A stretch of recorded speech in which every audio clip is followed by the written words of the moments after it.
spending, but at what cost? A look at what's next for Judson ISD. A federal judge stepping into one of the biggest legal battles tied to the Uvalde school mass shooting. Tonight, the fight over whether Border Patrol agents will be forced to testify. And things are looking real interesting coming up tomorrow. We've got a lot of Saharan dust coming into the air. Plus, we've got that heat index that's going to hit triple digits. You're watching Fox News at 9. Puro San Antonio.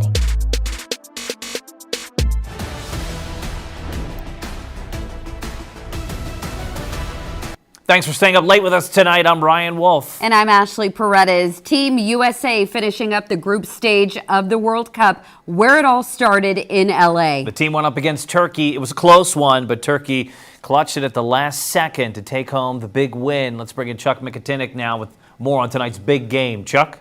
Yeah, guys, the U.S. already onto the knockout stage by virtue of their two convincing wins earlier in the tournament, but trying to do something it hadn't done since the turn of the century, and that's go unbeaten in the group stage. Still an exciting game, that's for sure. U.S. fans showing up at watch parties from across the city for a front row seat. Yeah, even here at the Pearl, many of them saying there were no strings attached to their excitement heading into the round of 32. Fox SA's Destiny Fuller joins us now from that watch party. The U.S. came into this game knowing that they were going to be leaving the group stage in good standing no matter what. They took the field again, knowing they had something to prove. Fans here saying they were going to support them either way. The red, white, and blue starting game 3 with an already punched ticket to the round of 32. Something fans say they're excited about heading into this next leg of the tournament. This match opening the door for the U.S. to make history, though fans say no matter the outcome, they always planned on showing their support in hopes of their faith leading to a World Cup championship for the U.S. I think that's definitely a possibility. They've won a lot of other games before, so I wouldn't be surprised if they won the World Cup as well. And with group stage officially over for the U.S., they're on the path to make it happen. And on July 1st, they're off to the races. They'll kick off against Bosnia and Herzegovina. From the Pearl, I'm Destiny Fuller, Fox SA. As the FIFA World Cup inspires a new generation of players, one familiar San Antonio face is helping shape the next one. After spending years telling other people's stories, Phil Anaya now is focused on the game he loved long before television. That's right. Fox SA's Yami Viadhin spent some time at his soccer training and shares why he chose to head back to the fields. All right, guys, ready? Go! Before the newsroom. Maradona, there you go. Before the cameras. Inside, outside, inside, outside, inside, outside. Nice, quick control. And before the deadlines. Let's go, let's go, let's go. Maradona, okay? You're right-footed. Don't hit the wall, guys. There was soccer. Good, good, good. Today, Phil Anaya spends his time running drills. Good. Teaching footwork. Hop back, croqueta, stop, outside. And helping young athletes go!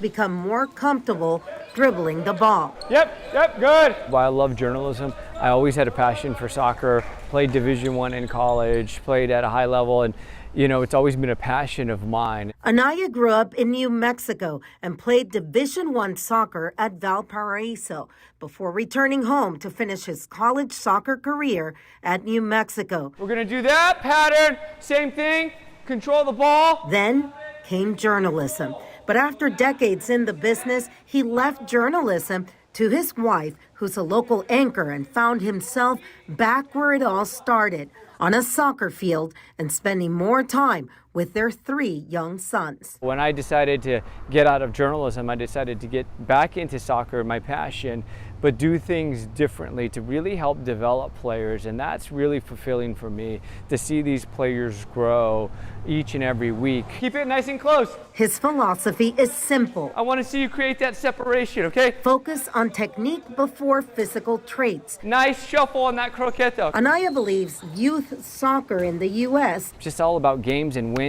now. Often rewards size, good, Phoenix, speed, and strength too early. A lot of trophy chasing, so to speak. Out, in, switch, left. He'd rather see young players start your Maradona here, boom. Master the ball first. We need to be focused on technical development. Come on, Santi. Here we go, let's go. At any age, but especially at a young age, on technical training. Right to left, Maradona, there you go. Good. It's an approach inspired by one of the greatest players in soccer history. Messi, there's the block, and Messi again! Lionel Messi of Argentina on the ball. Oh, Phoenix! Oh, good try, good try. Anaya says that's proof elite players are not always the biggest players. They're often the most skilled. Well done. With the World Cup inspiring young fans across the country, I'm gonna have you guys do V's real quick. Anaya hopes more San Antonio kids see what's possible Outside, yep. every time Pull back L. they turn on a match.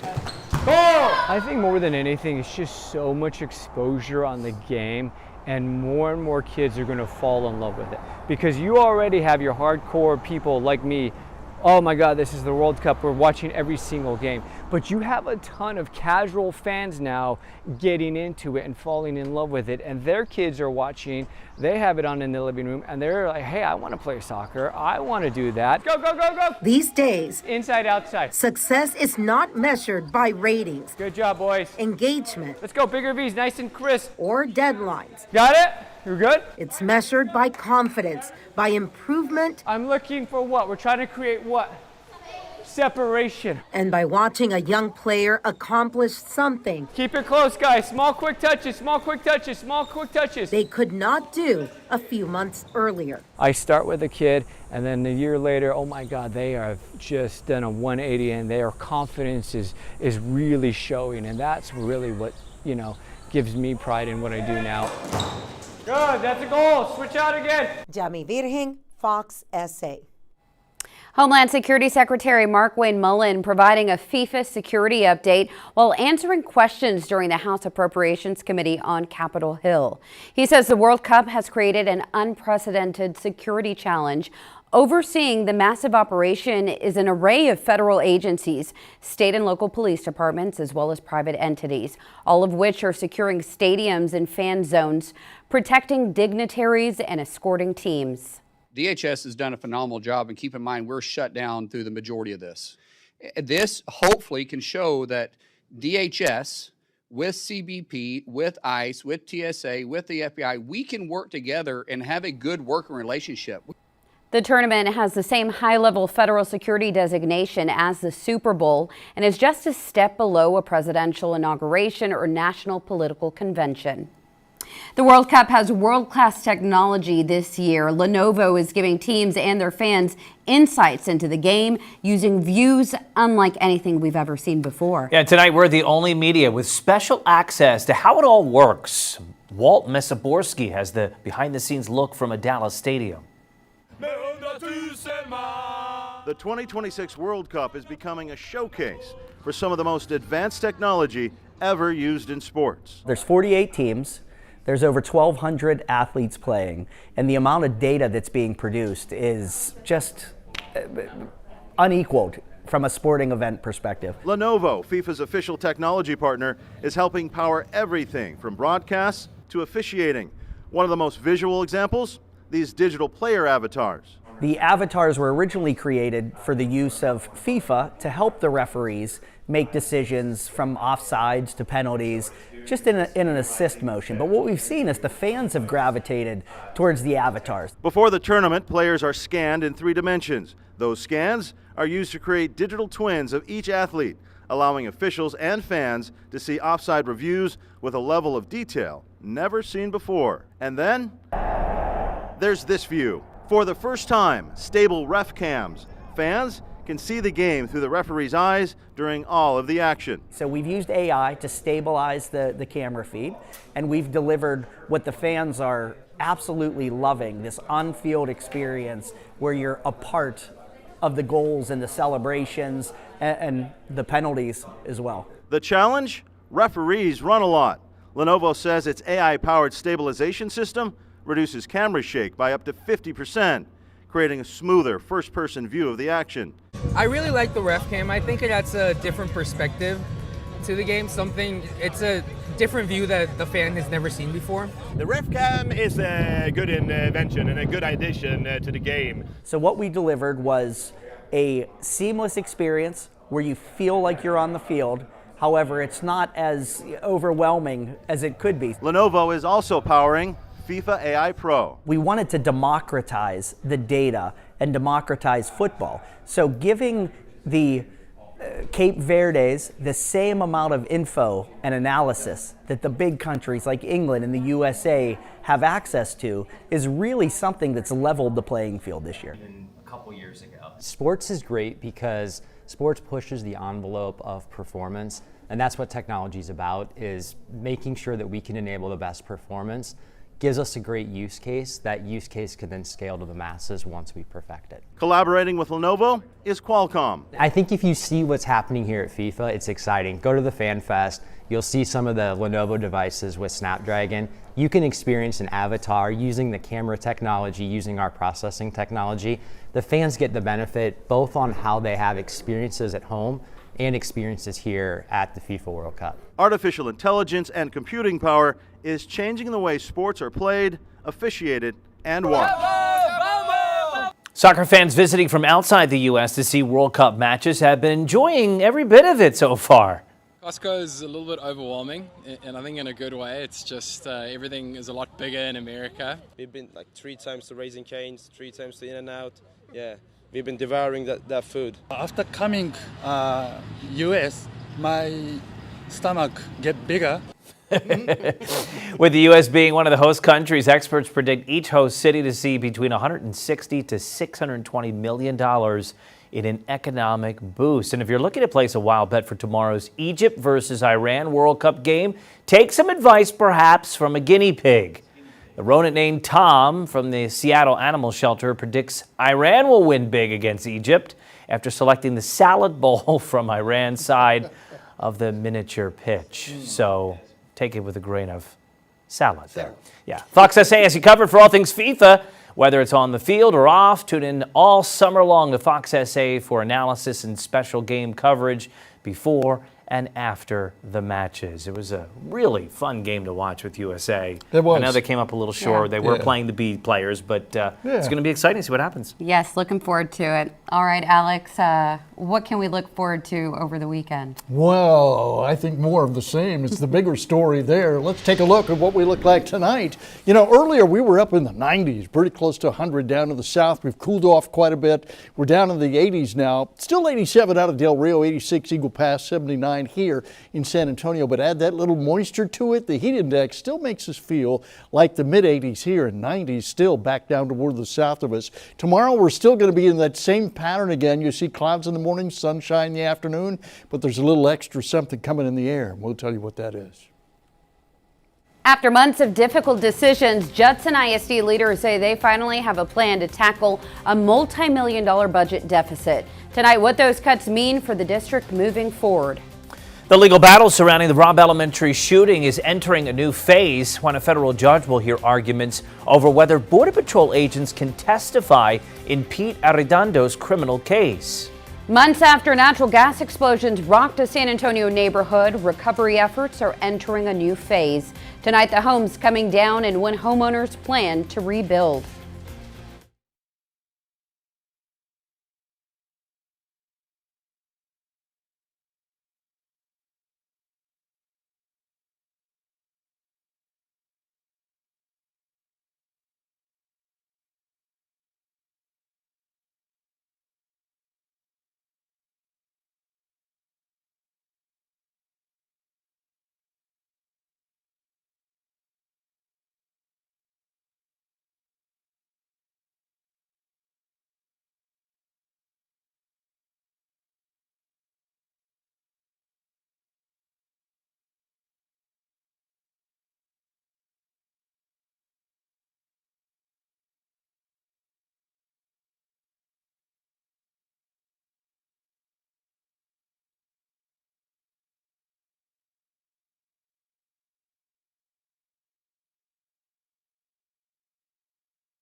Melissa Vega at the live desk. Well, happening right now, we are learning that a Del Rio police officer was arrested this evening while on duty after he was indicted by a grand jury in connection to a motorcycle crash that seriously injured his passenger. So here's the latest with this case. The city of Del Rio saying back in September, while he was off duty, Officer Homer Bettis was riding his own personal motorcycle. This was just after 2:30 in the morning.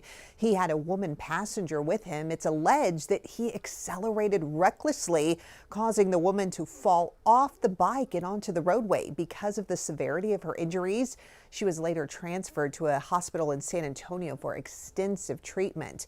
The Del Rio Police Department and Texas Rangers investigated the case, and it was presented to a Valverde grand jury.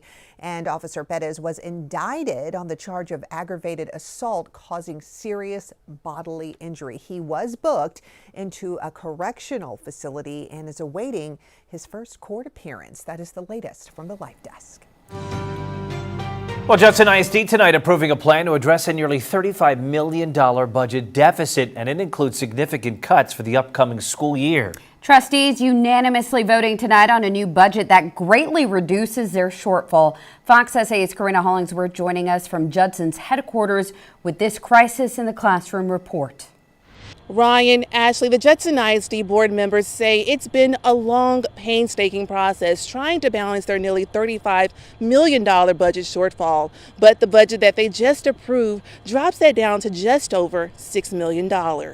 Judson ISD reducing its deficit to $6.1 million by closing 4 schools and eliminating 536 positions in the school district.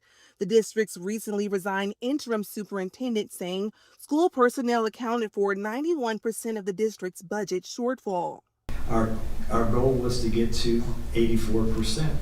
And as we went from 91 to 84% in personnel, the first thing we were able to do was, in this process, to get our fund balance to $50 million. And when you can see up there, it says our fund balance right now as of 7/1/26 is going to be $50 million and change. Judson trustees plan to balance their budget by spending 97% of their $50 million fund balance throughout the school year. The remaining 3% will be set aside for the $6.1 million budget shortfall. I feel like this journey really has been tumultuous at some points, but I'm happy that we've gotten here. The trustees say they plan to have a completely balanced budget by the end of the school year. Reporting for Fox SA, I'm Karina Hollingsworth. A federal hearing has been set in former Uvalde CISD Police Chief Pete Arredondo's lawsuit against U.S. Customs and Border Protection. Arredondo wants Border Patrol agents who responded to the Robb Elementary School shooting to testify in his criminal trial scheduled for next February. CBP previously denied a request for testimony. A federal judge ordered both sides to appear in court on July 14th. Arredondo faces 10 counts of child endangerment stemming from the May 24, 2022 mass shooting that killed 19 students, 2 teachers. Demolitions now underway along Preston Hollow Drive, where 2 homes exploded in April. The NTSB says both explosions were fueled by natural gas, and today crews tore down the home between the 2 that exploded. Its foundation was rocked and there was structural damage. Earlier this month, the I-Team reported the homeowner, Sandra Cassie, got most of her belongings out before demolition. She says she plans to rebuild. Sources tell us the 2 homes damaged in the explosions are expected to be torn down tomorrow. Tonight, an urgent search for survivors beneath collapsed buildings in Venezuela after back-to-back earthquakes. Last night's powerful quakes killing at least 235 people and trapped more than 200 others. The quakes were among the strongest to hit the country in more than a century. Offers to send in aid and supplies from around the world are continuing to pour in, including from the U.S., which is pledging $150 million in support. A local Venezuelan restaurant stepping up to help people in the earthquake zones. Zuli's Kitchen is one of the most in need of first aid items to send to people in hospitals in Venezuela. Specifically, they're prioritizing things like Band-Aids, gauze, soap, and deodorant. If you can help out, you can swing by the restaurant. They're off Chula Vista Drive and San Pedro Avenue. A major ruling from the Supreme Court on immigration policies, what it means for our city and the state of Texas. A closely watched vote could reshape elementary education across Texas. Tonight, the debate over religion, curriculum, and what students should be taught.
You're watching Fox News at 9 with Brian Wolf, Ashley Paredes, Chief Meteorologist Alex Garcia, and investigative reporting by Yami Virgen. Fox SA News at 9. Puro San Antonio. Immigration advocates brace for the impacts we could feel here in Texas after today's major ruling by the Supreme Court. The High Court officially ruling in favor of the Trump administration and reviving the turn back policy that was used during Trump's first term. This policy hasn't been in place for several years, with the last instance being during President Trump's first term. It allows Customs and Border Patrol agents to deny asylum cases at the border. Fox SA's Ethan Trejo has the story. You know, in my opinion, right, it's going to impact everybody. In a 6-2 decision, the Supreme Court will allow a metering policy where Customs and Border Protection can limit the number of migrants attempting to cross over into the U.S. from Mexico. The impact likely to be felt in the economy and labor force, according to LULAC's state director. If you're for capitalism and you're for the free market, then you should love the Latino community because it's their entrepreneurship, right? To start that business that literally runs the engines that we live on in places like San Antonio, in Houston, Dallas, Fort Worth area. Latest figures show Texas currently has close to 300,000 asylum applicant workers, adding about $14 billion of income to the economy. The Trump administration were pushing the High Court to rule in their favor, saying that it was a, quote, critical tool for addressing border surges and for preventing overcrowding at ports of entry along the border.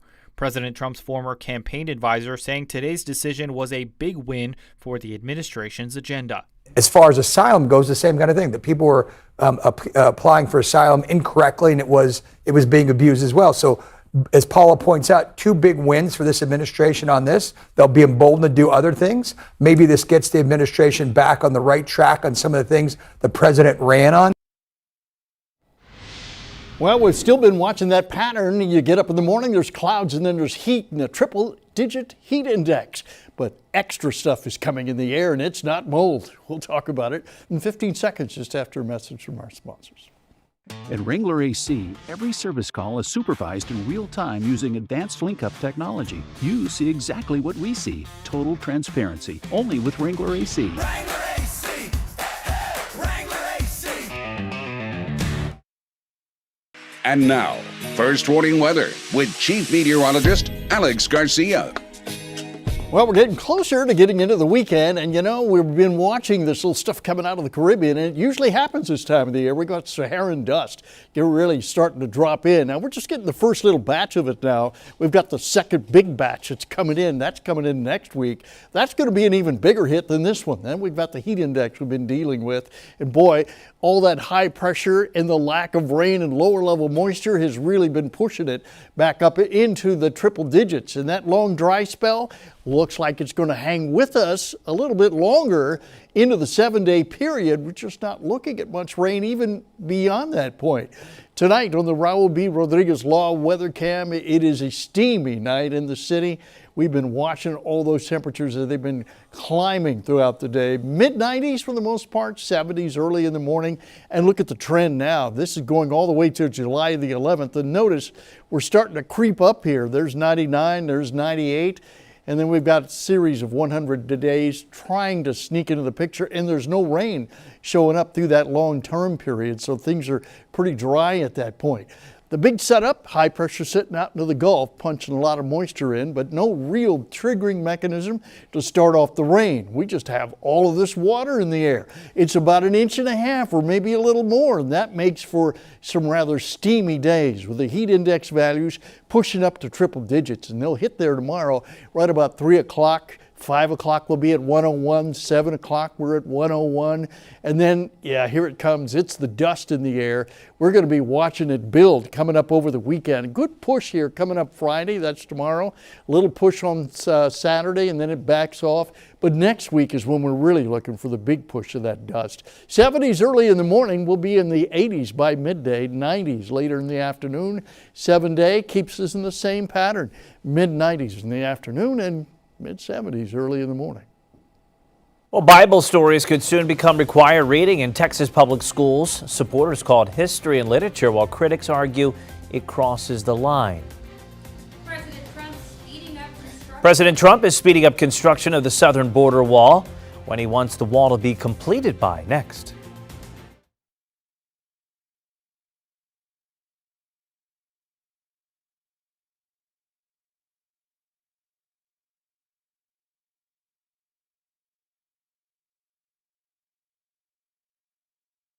Down on this chair. So sorry for being overweight.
You're watching Fox News at 9 with Brian Wolf, Ashley Paredes, Chief Meteorologist Alex Garcia, and investigative reporting by Yami Virgen. Fox SA News at 9. Puro San Antonio. A controversial proposal that would make Bible stories required reading in Texas public schools may impact 5.5 million students across the state. That proposed reading list includes Noah's Ark, David and Goliath, Daniel and the Lion's Den, and some New Testament passages for elementary students. Critics of the proposal say it violates separation between church and state and favors Christianity over other religions. Supporters say Christian tradition should be reflected in public school curriculum. The Texas State Board of Education will vote on whether to approve the proposed plans tomorrow. If approved, the reading list would take effect in 2030. President Trump accelerating efforts to complete the U.S.-Mexico border wall by the end of his term. Plans include 535 miles of the border to be covered by surveillance technology. Officials say primary wall construction is expected to finish by the end of 2027, but acquiring privately owned land remains a major challenge. CBP says construction is ahead of schedule while some landowners and local officials continue to challenge plans. Work is expected to continue on a rolling basis through the end of the project. A Detroit Lions player behind bars after being charged in what investigators describe as a violent kidnapping and robbery plot in Florida. Lions cornerback Turian Arnold appeared in a Tampa courtroom today after surrendering to authorities. Prosecutors say Arnold and several others orchestrated the February kidnapping and armed robbery of people he mistakenly believed had stolen property from an Airbnb he rented. Police say the victims were lured to an apartment there, held at gunpoint and assaulted, but investigators later determined they had no connection to the original theft. Arnold's attorney denies the allegation. A judge ordered Arnold held without bond until a detention hearing on Monday. The FDA says infant formula is safe, but its own testing found contaminants in many products. Tonight, why some doctors and consumer advocates say parents still deserve more answers.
Millions of infants rely on formula, and the FDA recently declared America's supply is safe. But with two recent outbreaks of a life-threatening illness and finding of emerging contaminants, serious questions remain about the safety and regulation of an industry charged with feeding our most sensitive population. Lisa Fletcher reports.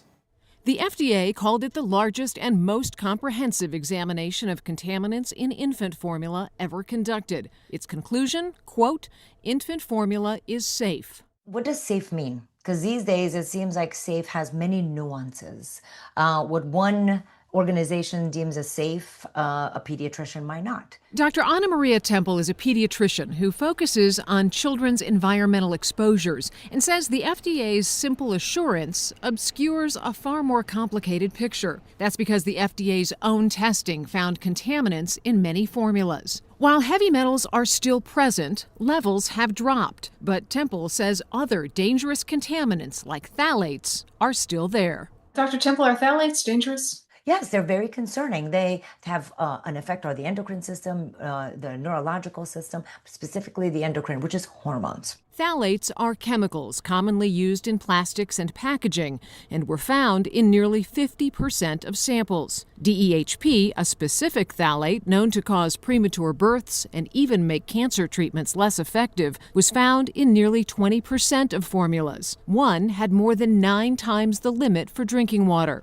PFAS forever chemicals were also detected. They have been tied to childhood leukemia and decreased vaccine efficacy. One of the chemicals was found in half of formulas, with the highest levels exceeding the EPA's limit for drinking water. Temple says babies are far more vulnerable to toxins than adults. The way a baby absorbs nutrients is very different than an adult, right? The human brain is like 2% of the whole body, but it uses 20% of the energy coming in. So 20% of the food that the child is eating is going to the brain. Sandra Eskin is the former head of food safety at USDA and now leads the consumer advocacy group Stop Foodborne Illness. Here you've got everything's fine, and then you don't hear the rest of the message. Is everything fine? No.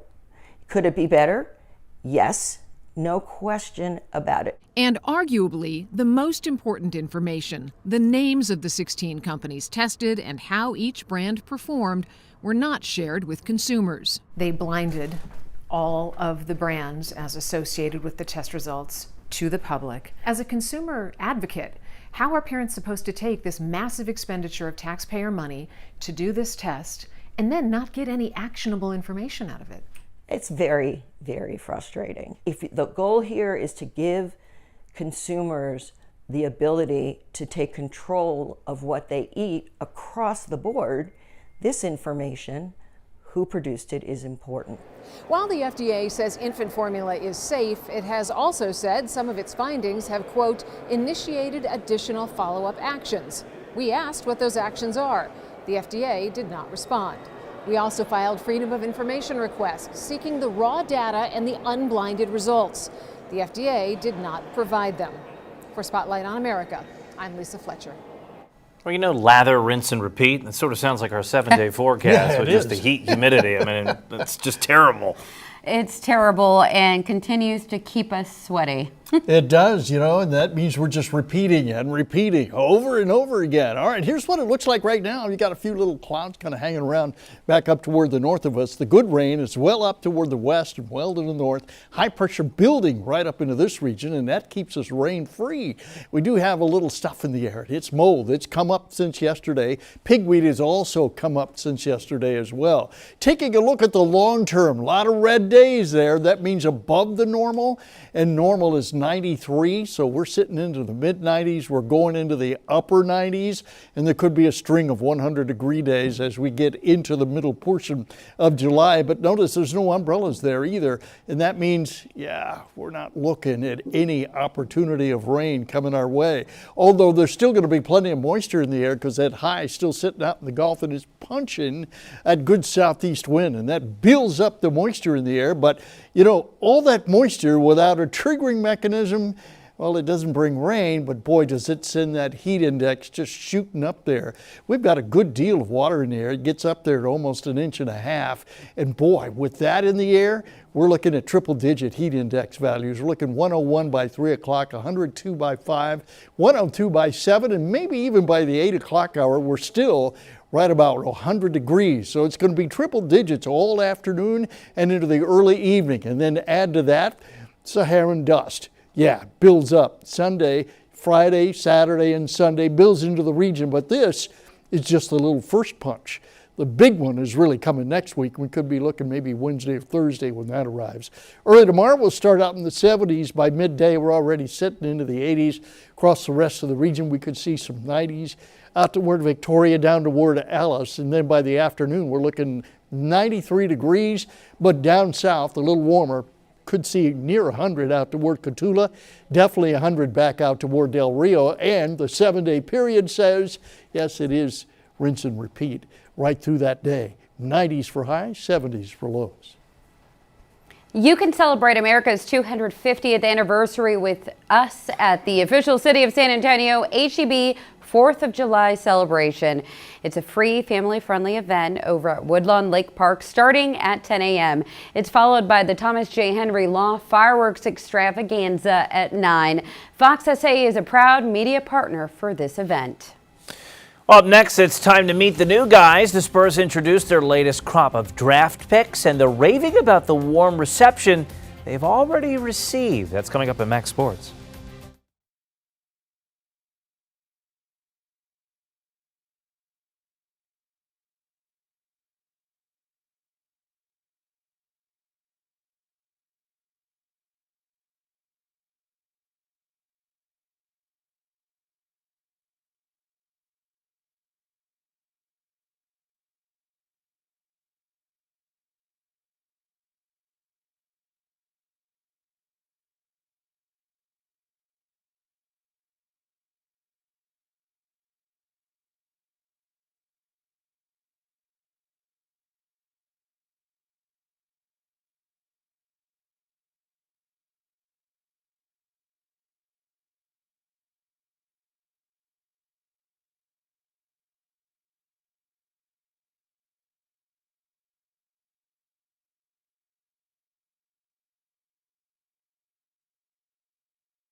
Two one 3 2 1 3 2 1 3 2 1.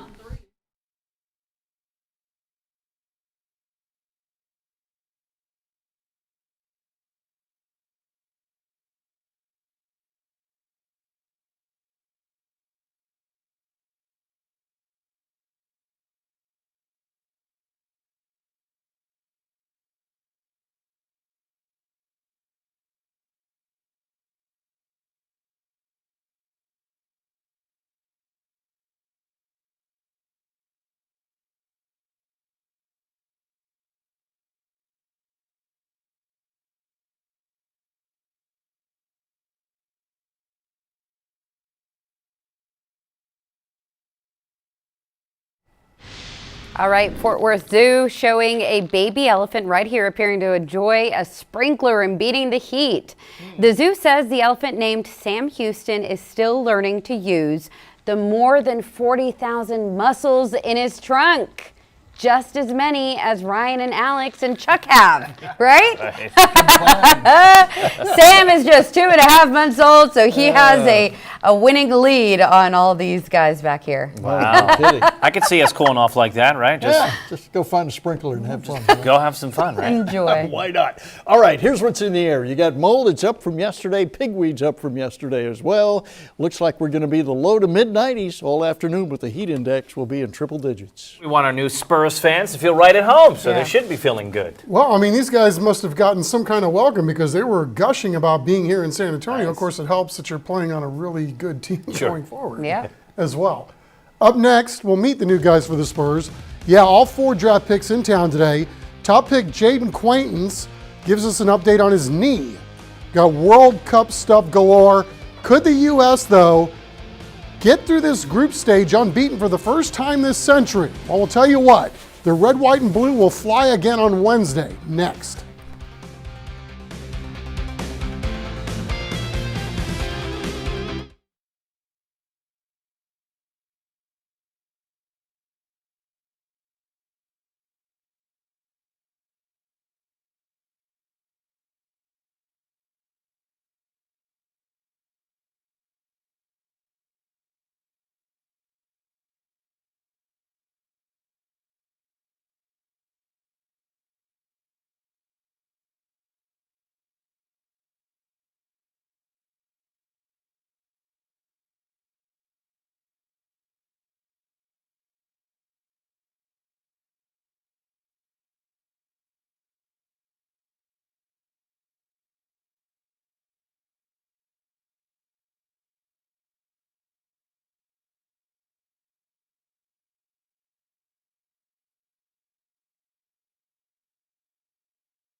You're watching Maximum Sport, only on Fox SA.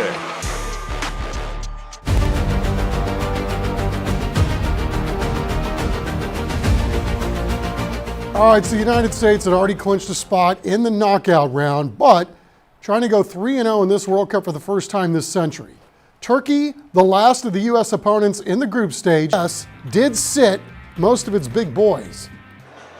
Obviously, we won the group. That's a positive. I think it's just one of those, put this behind us, learn from it. Obviously, we had a lot of chances. Again, we got to keep the ball at the net, simple as that. But just react from it and move on. Yeah, on to the next. The United States has Bosnia.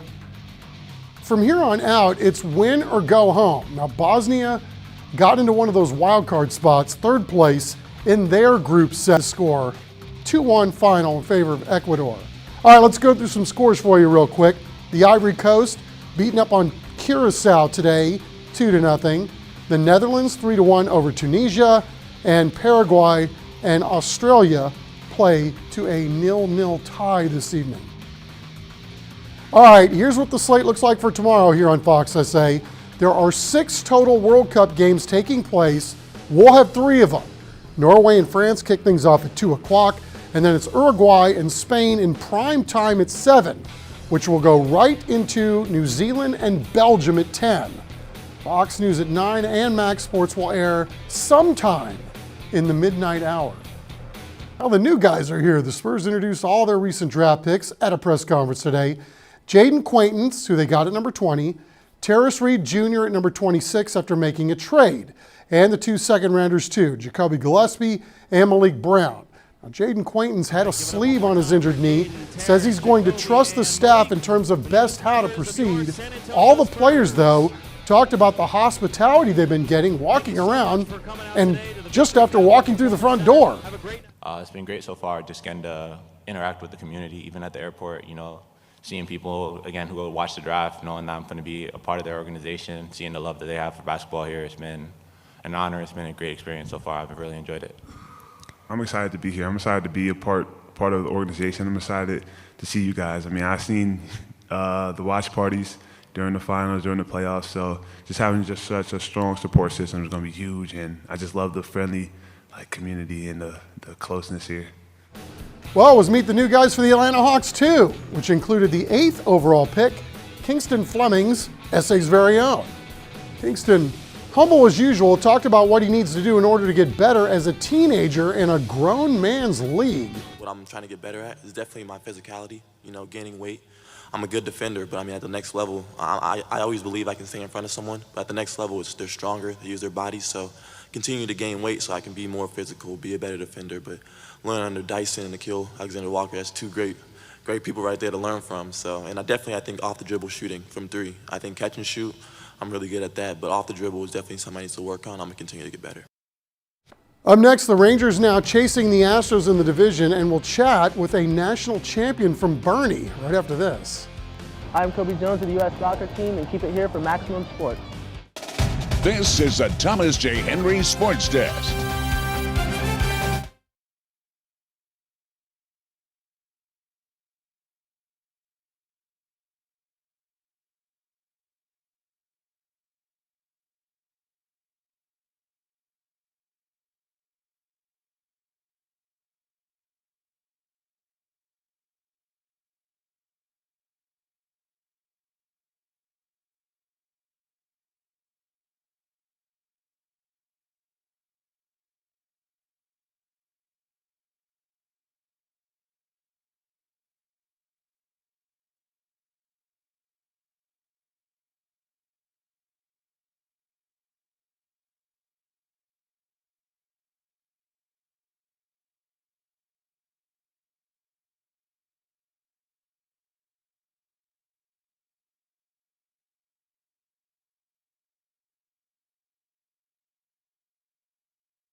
This is the Thomas J. Henry Sports Desk.